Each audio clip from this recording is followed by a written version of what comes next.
Hər vaxtınız xeyir dəyərli izləyicilər. Bu videomuzda müəllimlərin işə qəbulu və sertifikasiyası imtahanına hazırlaşan ibtidai sinif müəllimləri üçün növbəti qarışıq sualların izahlarını paylaşacağam. Bundan öncə 2-3 dənə də qarışıq suallardan ibarət, eyni zamanda müxtəlif mövzuları əhatə edən video izahlar paylaşılıb. Kanala daxil olaraq, videolarımızı bəyənib paylaşıb, abunə olaraq həmin videolardan istifadə edə bilərsiniz. Kanalımıza abunə olun ki, bundan sonraki videolarda sizə bildiriş gəlsin və bu videolardan faydalanıla biləsiniz.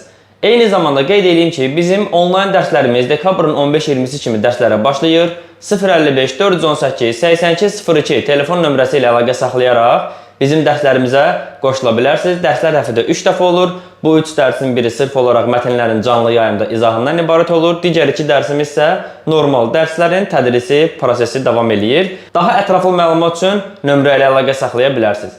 Gəlin vaxt itirmədən keçək sualların izahına.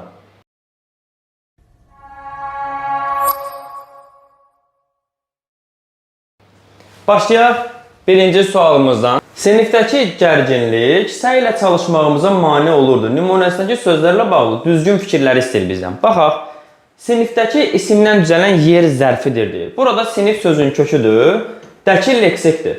Dəki burada sifət düzəldir. Ümumiyyətlə, dakı dəki şəkilçisi yalnız sifət düzəldir, zərfdir ifadəsi yanlışdır. Gərginlik düzəltmə sifətdən yaranmış isimdir. Sözün kökü gərmək feilidir. Gərmək feilindən gərgin sifəti yaranıb. Gərgin sifətindən gərginlik. Baxın, şərti biraz başa düşmədə çətinlik çəkə bilərsiniz. Düzəltmə sifətdən yaranmış isimdir. Yəni, nəticə olaraq isimdir. Gərginlik nə? İsim olması doğrudur. Nədən yaranıb gərginlik ismi? Liki açsam, gərgin sifətindən. Gərgin sifəti düzəltmə sifətdirmi?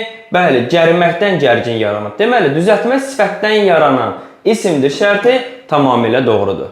Səy isim, lə qoşmadır. Səy ilə çalışmaq. Necə nəcür çalışmaq? Lə burada leksik şəkilçidir, qoşma deyil, səhv fikirdir bu.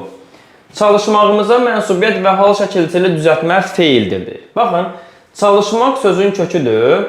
Çalışmağımıza, maq burada məstərdir, ımız mənsubiyyətdir, ada yönlük haldır. Burada mənsubiyyət və hal şəkilçisi var, doğrudur. Feil olması da doğrudur. Amma düzəltmə olması yanlışdır. Çalışmaq sözü quruluşsa sadə sözdür, 4 yanlışdır. Mane olurdu xəbər şəklində. Baxın, olurdu, ur zamandırsa, deməli xəbər şəklində olması tamamilə doğrudur. İdi hissəci ilə işlənmiş feildir. Bəli, ır zamandırsa, deməli d burada idi hissəci idi. Mane olur idi. Bu doğru fikirdir. Bizdən düzgünləri istəyir. Qarşısında üstəgəl qoyduqlarım 2 və 4 bu sualın düzgün cavabı olacaq. Keçirik növbəti suala. Hansı cümlələrdə həm yəqinlik, həm də güman şübhə bildirən modal sözlər var? Yəqin mənim sözlərimi ümumiyyətlə qulaq ardına vurarsan. Yəqin güman şübhə bildirən modal sözüdür. Ümumiyyətlə isə nəticə bildirən modal sözdür. Burada yəqinlik bildirən, yəqinlik nə deməkdir? Yəni təsdiq bildirən modal söz yoxdur. Bəlkə pulun oğurlanmasından doğrudan da əmimgilin xəbəri yoxdur. Bəlkə güman şübhə bildirən modal sözdür, doğrudan da yəqinlik, yəni təsdiq bildirən modal sözdür. Hər ikisi işlənib. Doğrudur, rəqibin kürəyini müəyyən qədər yerdə saxladı və nəhayət qələbə qazandı. Doğrudur, vergül qoysaq burada modal söz kimi yəqinlik ifadə edə bilər, amma nəhayət sözü yenə ümumiləşdirmə və nəticə ifadə elədiyinə görə burada güman şübhə bildirən modal söz yoxdur. Ona görə 3-ü götürə bilmirəm. Doğrusu Güllüdən xoşum gəlmədi. Görünür o da bunu anlamışdı. Doğrusu vergül qoysaq bu olacaq yəqinlik bildirən, yəni təsdiq bildirən modal söz. Görünür güman şübhə bildirən modal söz özündən əvvəl və sonra mütləq vergül qoyulmalıdır. Burada hər ikisi işlənmişdir. Deməli doğru cavabımız burada olacaq 2 və 4. Davam edək növbəti sualdan. Nümunəyə əsaslanaraq doğru fikirləri müəyyən edin. Şəhər kənarında gəzərkən sinif yoldaşı Zaurla rastlaşdım. Doğru və yanlış sxemidir. Bu sxemi həll eləmədən öncə biz fikirləri oxuyuruq. Fikir əgər doğrudursa bizə görə qarşısında üstəgəl qoyaq, yanlışsa çıx qoyaq. Daha sonra doğru və yanlışa görə təhəll aparaq. Həm təsriflənən, həm təsriflənməyən feil işlənib. Gəzərkən, arkən bu feili bağlamadır. Təsriflənməyən feildir. Rastlaşdım, nə etdim? Burada zaman var, deməli təsriflənən feildir. Yəni bu doğru fikirdir. 2. Nümunədəki bütün feillərin, nitq hissələrinin daha doğrusu həm leksik, həm də qrammatik mənası var. Zaurla rastlaşdım. Zaur ilə rastlaşdım. İlə burada qoşmadır. Qoşmanın leksik mənası yoxdur. Bu yanlış fikirdir. Feillər qayıdış növdədir. Gəzərkən sadə feildir, məlum növdədir məsələn. Ona görə 3 yanlış olacaq. Rastlaşdım da elə məlum növ feildir. 3 yanlışdır. Qayıdış növünün şəkilçiləri hansılardır? Il, n. Demək burada bir qayıdış növ yoxdur. Nümunədə ismi birləşmə işlənmişdir. Sinif yoldaşım bu ismi birləşmə hesab olunur. 4 doğrudur. Mənsubiyyət şəkilçisi qəbul etmiş sözlər işlənmişdir.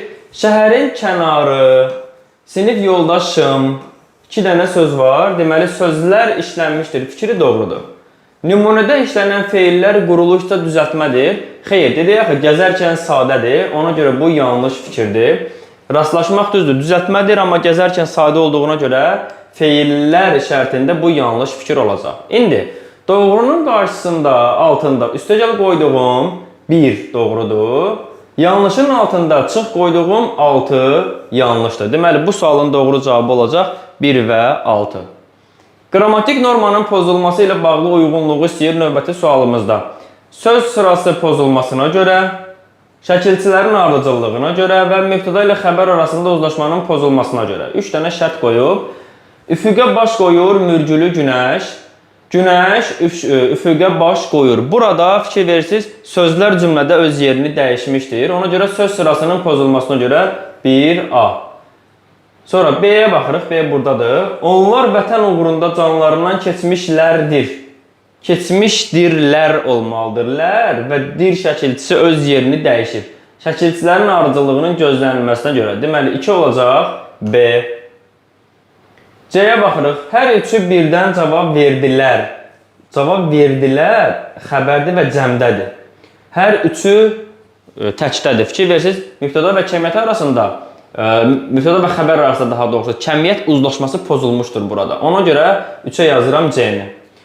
Dağlar, dalğalar hey təlatümlə çırpınırdı. Dalğalar hey təlatümlə çırpınırdı. Bu cümlədə heç bir norma pozuntusu yoxdur.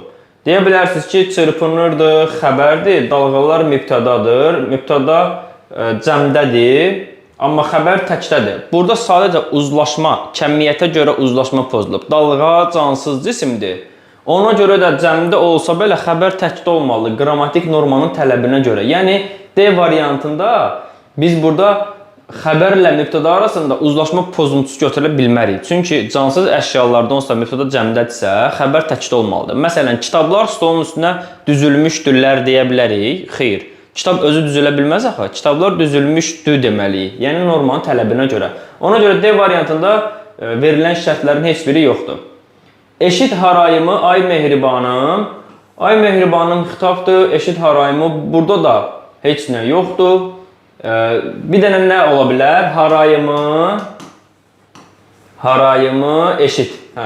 Eşitlə harayımı sözün yerini dəyişib verib. Deməli, söz sırasının pozulmasını burada götürə bilərik.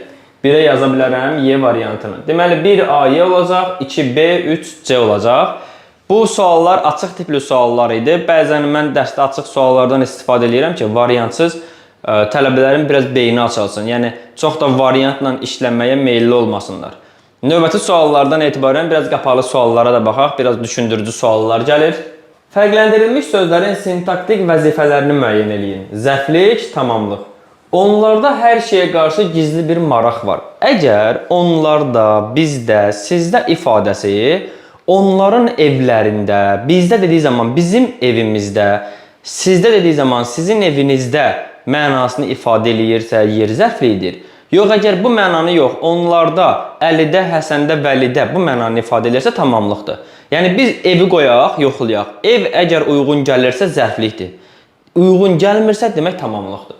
Onlarda hər şeyə qarşı gizli bir maraq var. Onların evlərində hər şeyə qarşı gizli bir maraq var. Demək olar, təbii ki, yox. Evdə nə maraq olacaq? Demək, bu tamamlıqdır. Yəni, kimdə maraq var? Onlar da A uyğun gəldi 2-yə.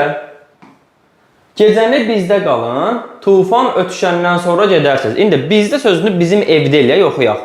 Gecəni bizim evdə qalın. Uyğun gəlirmi? Əlbəttə ki, gəlir. Demək ki, bu olacaq yer zərfli yer. Demək, B-ni uyğun yazıram birinci nümunəyə. Adamlar həyəti təmizlədilər və dipçəkləri sıra ilə düzdülər. Həyəti sözü haranı sualına cavab verir, amma yer zərfliyinin haranı deyə bir sualı yoxdur. Bu sual tamamlığa məxsus sualdır. Ona görə tamamlığa yazıram C-ni. Üzümə baxdı, sonra başını bulayıb getdi. Üzümə baxdı, mənim üzümə. Biz bəzən deyirik, harama baxdı. İndi üz bir məkandırmı? Mən üz olaraq öz üzümüzü nə kimi tanıyıram? Bir cisim kimi, düzdür? Əgər söhbət bir cisimdən, bir əşyadan, bir orqandan gedirsə, mən ona hara sualını verəmmərəm. Hara sualını verdiyim söz mütləq bir məkan olmalıdır. Ona görə deyirəm ki, nəyə baxdı? Üz cümlənin tamamlığı olacaq. Yəni, mən burada harama baxdı deyə bilmərəm. Bu kitabları sizdən gətirmişəm. Demək olar ki, bu kitabları sizin evdən gətirmişəm. Bəli, olar. Demək ki, bu olacaq yer zərfliyi. Yeni də yazıram 1-ə. Deməli, 1B-Y olacaq. 2A, C, D uyğun variantımız oldu. A variantı. Davam eləyək növbəti sualdan. Sonuncu sualımız durğu işarəsi ilə bağlıdır. Verilmiş hissədə buraxılmış durğu işarələrini müəyyən edin. Demək, belə danışdıq ki, Tiflisə çatan kimi məsələni həll edək. Demək, vergül olacaq, modal söz. Belə danışdıq ki, vergül, bu bağlayıcının vergülüdür. Tiflisə çatan kimi məsələni həll edək. Bəli olsun deyə faytonçu cavab verdi. Baxın, cavab verdi ifadəsi o deməkdir ki, burada bir diyaloq var. Yəni, bəlidən əvvəl tire qoyulacaq, deməkdən də əvvəl tire qoyulacaq. Çünki bunlar artıq söhbət eləyir. Yəni, bu bir söz dedi, o da bəli cavab verir. Demək, burada bir söhbət gedir. Bəli, bu təsdiq bildirən ədatdır, ona görə vergül qoyulacaq. Deyədən əvvəl vergül tire olacaq. Faytonçu cavab verdi. Demək, burada 3 dənə tire var. 1, 2, 3 olsun da. 1, 2, 3, 4 dənə də vergül var. 3 tire, 4 vergül. Doğru cavabımız olacaq C variantı.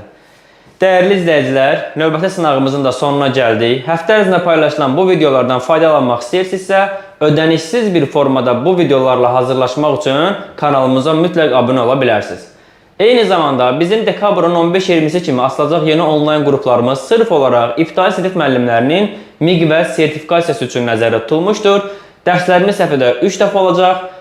Bu dekabr qrupunda xüsusi indirim var. Dərslərimizin biri mətnlərin canlı yayımına həsr olunur, digər ikisi isə normal dərslərin tədrisi və təşkilindən ibarətdir. 055 418 82 02 telefon nömrəsi ilə bizə müraciət edərək dərslər haqqında tam ətraflı məlumat eləyib qeydiyyata düşə bilərsiniz. Sağ olun, növbəti izahlarda görüşərik.